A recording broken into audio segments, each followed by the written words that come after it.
Good afternoon, student. Today we are going to discuss about water use. In the previous classes, Unit 5, we have discussed about the Himalayan river systems and peninsular river systems. Now we are going to discuss about water use. You know that when the rain falls, when the rain comes, some water direct flow to the rivers and the streams, and some portion of the water that goes under the ground. Okay, it's percolate into the ground, and it improves the underground water. Now that underground water is useful for many ways, and as well as the water which has been preserved in the tank, rivers and other things, those waters also useful for the different types of things. Like first one is agriculture, second domestic purpose and animals, third one is industrial use. As you know that water is very essential for the agriculture. What happens? Water reaches the root zone of the crops either through the rainfall or the process of irrigation. There is a capacity of the soil to store the moisture. If there is excess water, such as a flood comes, that time this is not able to percolate. It would damage the root. So when the water comes in a huge quantity, that means in a flood condition, it cannot percolate and it destroys the crops. On the other hand, in a drought situation, okay, if there is not enough moisture in the root zone, the crop will dry. Are we there? Then comes to the domestic purpose. For the domestic purpose and for animals, domestic purpose like cooking, washing, cleaning, and for animals also, water is highly needed. Okay, then come to the industrial use. Industries also, for manufacturing process, the demand often competes the domestic and agriculture uses. This needs to be taken into account as this conflict is on the increase. The challenge areas that industrial use face recycling of water and control the pollution. So nowadays they are recycling it, water, and they are using it.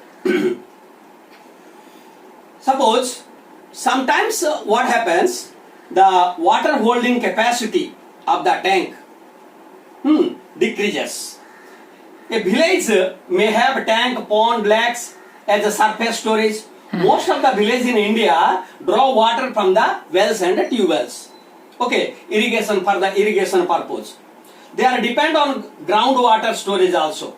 This inflow and the storage are connected. While some of the water flowing is used directly, on the other part of this recharging of the replacing the storage similarly. So what happens? As I told you, the water comes down and percolate and store here under the ground. Under the ground, when the storage is good, then we have a good irrigation system. We can get water in a plenty way. So inflow, what comes in, outflow, what goes out. So when the inflow is more, we have a good level of water. When the outflow is more, then it decreases, it comes down. Depending on the comparative rates of the inflow and the outflow, we can judge what is happening in the stock of the water over many years. The question that we face today is the depletion of the groundwater. Gradually, the level of groundwater is decreasing. That means our inflow is low and outflow is more. That's why the annual flow of the stocks and recharge well in the tube wells is the water that is available for us. We should keep our needs in the range when we dig into a deeper aquifers, so sometimes when we can't get water, we dig deep into the ground. That time what happens? We drag the water from the very deep, and gradually, as you are doing like this, gradually the level of the water, groundwater will decrease.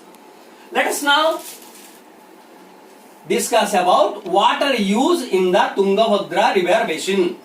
Tungabhadra river. Tungabhadra river is one of the Indian peninsular river. Tungabhadra is the tributary of Krishna, river Krishna. Okay, so Tungabhadra river basin, it is said in the, it comes under the southern portion of India, and the three states, Tungabhadra river basins consisting of three states. One is Karnataka, then Telangana state, then Andhra Pradesh. Okay. As far as catchment area is concerned, total catchment area of Tungabhadra is 71,417 square kilometer. Okay.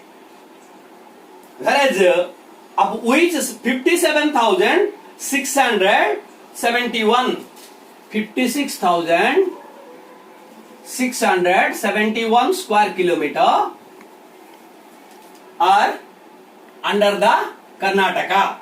Okay, the Tungabhadra basin has the two parts. It has the two parts, the upper and the middle catchment area, which comes under Karnataka, and the lower portion comes under Telangana and Andhra Pradesh.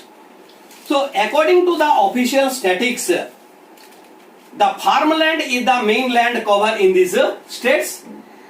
Others such as the trees, groves, fallow land, cultivable waste, permanent pasture, forest and natural vegetation cover the rest of the area. Some of the territory is used for a shortage of water harvesting system called tanks. The lower portion of Tungabhadra basin in Telangana and Andhra Pradesh are characterized by the lower rainfall. As you know that Telangana and Andhra Pradesh, which comes under the lower portion of Tungabhadra, they have less rainfall. Some regions depend on rainfall and underground water. Other areas depend on the surface flow of the canal. So in some places they have the irrigation system of the canal system, and in some portions they dig the tube well for the irrigation system. There is a lot of difference in water availability between the two types of regions. So when you compare the upper and middle catchment and the lower portion of Tungabhadra, the water availability is quite different here. So whereas upper and middle catchment areas of Tungabhadra basin gets a good amount of water, whereas these portions which comes under Telangana and Andhra Pradesh, they cannot get it. So why it happened? Encroachment of the public land for the cultivation is common. So nowadays people are, the population is increasing. That's why the agricultural land, for the agricultural land, encroachment is going there. It results in a more land being brought under the cultivation at the expense of the tree cover. Rampant. So what you are doing nowadays, we are cutting down the trees. Due to the cutting down of the tree, the flora and fauna have been threatened. Inflow of the groundwater. When this is our land, when there is a tree, more water can be percolated into the under the ground. But when we cut down the tree, okay, it's a barren land. It becomes a barren land. So at the time of barren land, the rainwater direct flows. It cannot percolate. Okay. Inadequate tree cover leads to the water runoff at a surface flow without getting a chance to recharge. As I told you, there will be no recharge when there is no tree. Tungabhadra Dam has gradually, so for that purpose, Tungabhadra Dam was constructed. Previously, 50 years ago, the capacity of Tungabhadra Dam was 3,766 million cubic meters. But gradually, it decreased and decreased. Now it came 849 million cubic meters. That means how it decreased. What is the reason for decreasing the water holding capacity? Due to mining, dust, soil erosion, damage, the reservoir has lost its capacity. Okay, so proper mining standards are not being followed. Suppose in these areas, Karnataka region there are mines are there. One mine is iron ore mining at Kundarmukh in Karnataka. Kudarmukh. Iron ore mining is in Kudarmukh and manganese mine is at Sandur. So due to this lack of proper care while taking mining the ores, gradually the dust and the mud comes and it silts. Okay, gradually the water holding capacity of Tungabhadra dam has been decreased. So conflict between Karnataka, Telangana and Andhra Pradesh are generally related to availability of water. So gradually these three states are there. But Karnataka is getting more water, whereas Telangana and Andhra Pradesh they are not getting. That's why there is a conflict going there. Water is a flow resource and its storage or use upstream affect the availability of. Suppose upstream effect, what is the from Karnataka the water should come to Telangana and Andhra Pradesh. If that water is highly used in Karnataka, so what about the condition of Telangana and AP? That is the main cause. Water is shared based on the agreements between the state government. That's why there is an agreement between these three states have been signed. According to that, they should use. Access to water. Water is a preconditions in this farmland area where 80% of the population depends on agriculture. As you know that India is a agricultural country and particularly Telangana, Andhra Pradesh, Karnataka, 80% of people they depend on agriculture. As I told you, for agriculture purpose we need water essentially. Cultivation of some crops, just like the areas is ideal for semi-arid crops like paddy and sugarcane, semi-arid crop. Cultivation of such crops throughout the basin has dramatically altered the water sharing balance. So, semi-arid crop, when the farmers are going to cultivate this paddy and sugarcane, gradually they use more and more water. Then dramatically altered the water sharing balance. When all the areas desire water for these crops, conflict becomes inevitable. So, if Karnataka wants to cultivate this type of crops, Telangana, Andhra Pradesh, then they want to cultivate this type of semi-arid crops, they need more and more water. Okay. Hence, there is a significant difference between the farmer with access to land and irrigated water and those without access. For a fair use of water for all, a change of cropping pattern is needed. So, we should think that, the farmers should think that in a less water, whether it is AP or Telangana or in Karnataka, what type of crops should be grown. That is the main concern. During these last 2 decades, there has been an increase in a trend in the number of small towns and industrial areas. Gradually, industrialization is also going there. This has made the competing demand for the water more complex. So, as I told you, industries also, they need more and more water. In this area, there are 27 functioning large units and 2,543 small units in this river basin. So, on the Tungabhadra river basin, large scale industries, how many large scale industry? 27 large scale industries are there. Okay, like that 2,543 small industries are there. So, these industries, they need water from the Tungabhadra. They consume a large amount of water per day. The industries were permitted to discharge effluent. So, these industries, they releases their effluents, okay, damaging products from their factory, from their industry into water. So what happened? These are the effluent flowing a public protest in 1984 regarding the discharge of molasses that killed fish. And molasses, you know, molasses comes from the sugar industries.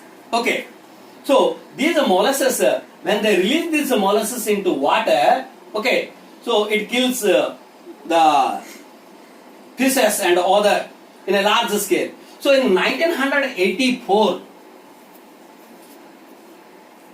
a law was enacted, but unfortunately these laws are not implemented properly. Hence, severe pollution of the river system continue. So gradually what is happening, as they are releasing the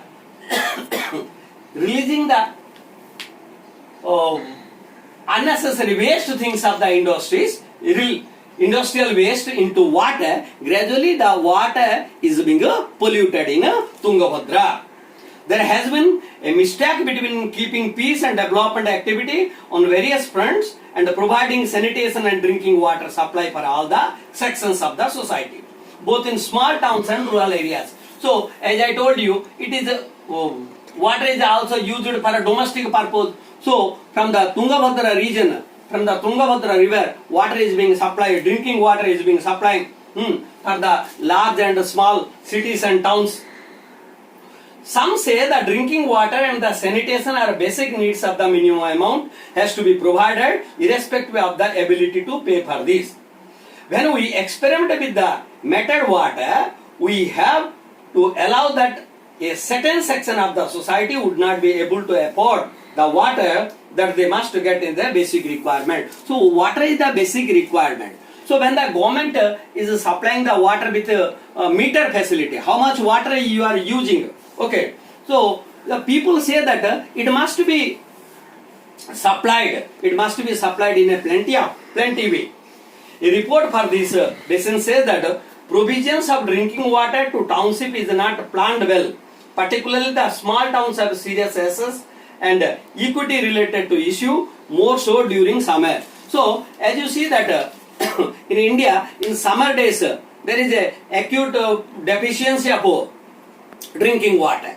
That's the socio-economic aspects are very important for water using management. So there is the government should think about this condition. Conflict within the communities in a region and across sectors such as use of agriculture, industry, drinking water are very common nowadays. Apart from this, intricate dispute between Karnataka, Telangana and Andhra Pradesh arise due to the transboundary nature of the river. So transboundary, Karnataka has this boundary. That means they have to use that water. So due to this sections, boundarical sections, the water using is being declined to Telangana and Andhra Pradesh. Okay, thank you. In the next class, we will read about the use of water in the other ways in an equitable way. Thank you very much.